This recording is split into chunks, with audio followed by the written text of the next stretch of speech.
Right. So how's it work? Well, you just put your eye up to this peephole thing, and it makes stuff look really big. Good night, Mickey. No. The gunk on the feather and the plane. I found a connection. You did? I found traces of the same alien matter in both of them. So what is it? Well, I don't know. It's organic, I think. But the thing is, it shouldn't be there. Because whatever it is, it's not human. That's what it's not. Mickey was stumped. He needed backup. I didn't like it, but there was nowhere else I could turn. Sandra had made it clear she wasn't too keen on my line of work. But this time, I knew she'd understand. You slime bag. God, I hate it when I'm wrong. You asked me out just so you can come in here and steal bits from my bodies.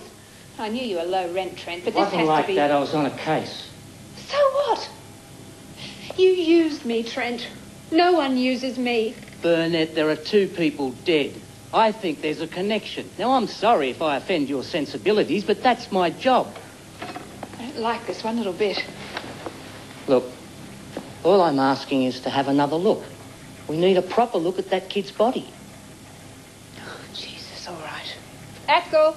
Yes, Miss Burnett. Oh, hello, Mr. Trent. Axel, the boy that was brought in yesterday. The young boy. The hippie with headphones. Could you bring him out, please? He's gone. What? Picked him up last night. Who did?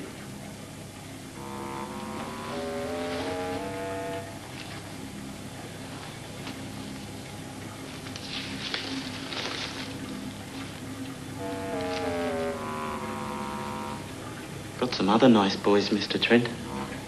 Nice party boys. Got them out the back. Right. You can look if you like. Shit. What? I like to look.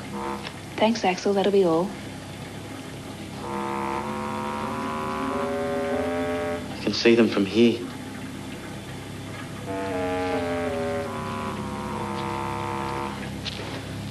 What is it? What's happened? He's been impounded. State coroner. Why? This should have gone through me. Well, can't we get him back? Not now. Something's wrong here, Dirk. What else do you know about that kid? Nothing except his connection with Lewis. Looks like I'm back where I started. No. We're back where you started. Now listen. No, you listen. This is my morgue, and that was my body. I left Mickey to show Sandra what we had, which, when you think about it, wasn't a lot. Worse still, my office was beginning to smell like a slaughter yard on a hot summer's day, like a fetid noose around your blistered neck. The taste of bile and blood slowly rising in your red raw throat, your eyes bulging, your veins set to burst, smothering you like a hapless gerbil in it. This was getting to me worse than I thought. I felt like I was going nowhere fast. So what do you do when you hit a dead end? You go back to basics, back to the beginning, back to Ted Lewis. Scum-sucking son of a... Yes, Mrs. Lewis. Now... Jane. Sorry, Jane. Did your husband have any enemies that you knew of? Enemies? You talk about him as if he's dead. Oh, my God, he's not dead, is he? What? No. Pity. Right. Enemies. Enemies? No. Everyone liked him. He was that kind of man. Charming. Sophisticated. Women couldn't keep their hands off him. I see.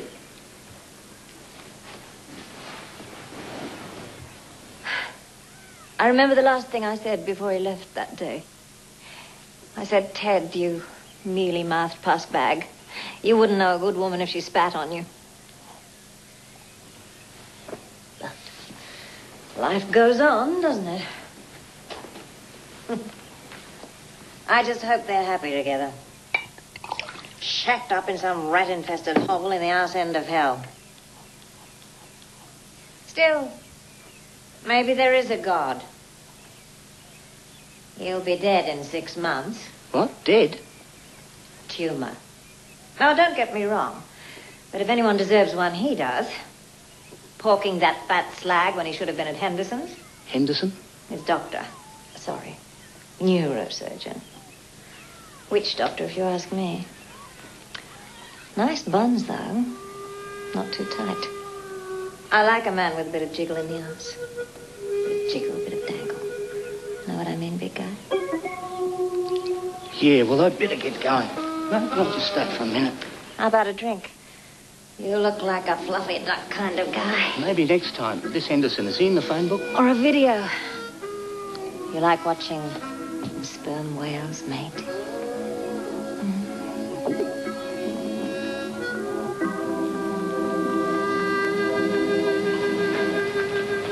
Don't even ask. Jane Lewis was a remarkable woman.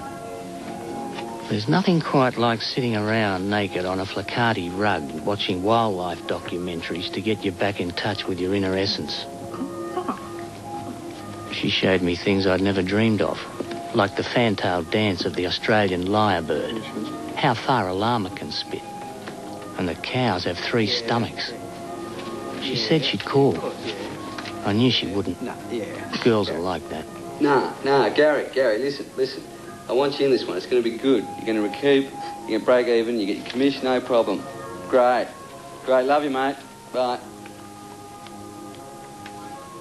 Wanker. You can go in now, Mr. Trent.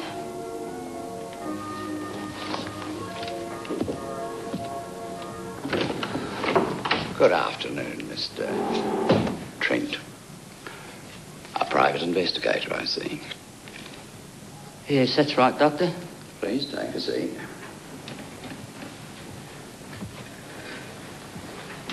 Now, what can we do for you? It's not me, Doctor. It's one of your patients, Mr. Lewis, Ted Lewis. I trust nothing has happened to him. Well, let's just say he could be in trouble. Big trouble. What can you tell me about him? You realise this is very irregular, Mr. Trent. The relationship between a doctor and his patient is highly confidential. As confidential as the one between a man and his maker? What are you trying to say, Mr. Trent? Let's cut the bullshit, Henderson. I know about the tumour, 6 months to live, all that crap. But what I don't know is how it affects a guy. I mean, is he sick? Is he crazy? What? Symptoms, Mr. Trent. The neurosurgeon's signposts. Well, I don't suppose it'll hurt to indulge you for a short time. A drink, Mr. Trent. I never touched the stuff. So be it.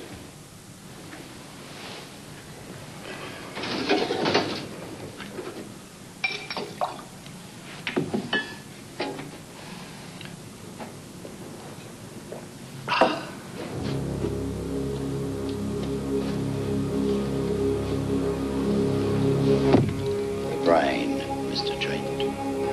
God's most perfect creation. And the tumour, nature's most perfect perversion.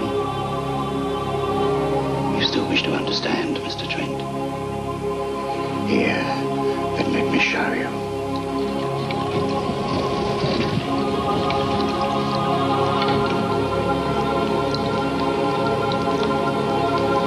I've never seen anything like it. The guy's as mad as a meat axe. Yeah, but does he know anything?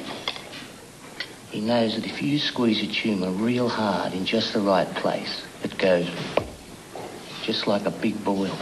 Do you mind, Trent? Sorry. It's hard to tell. The guy's not giving anything away. How'd you two go? Well, Mickey's right. There is something strange about those 2 samples. But we haven't got the right equipment. I can't identify it without more information. Any luck with the body? Somebody took it all right. But it wasn't the coroner. Somebody's dummied up the paperwork. I mean, I know it went out. But where and to who? No idea. That was delicious. Compliments to the chef. Me too. Hey, Garfield, did you hear that? They said the food was beautiful. Did they? Listen, Mr. T, I'd better nick off. Nice to meet you, Miss Burnett. You too, Mickey. Be good. If you can't be good, be careful. That's right, isn't it?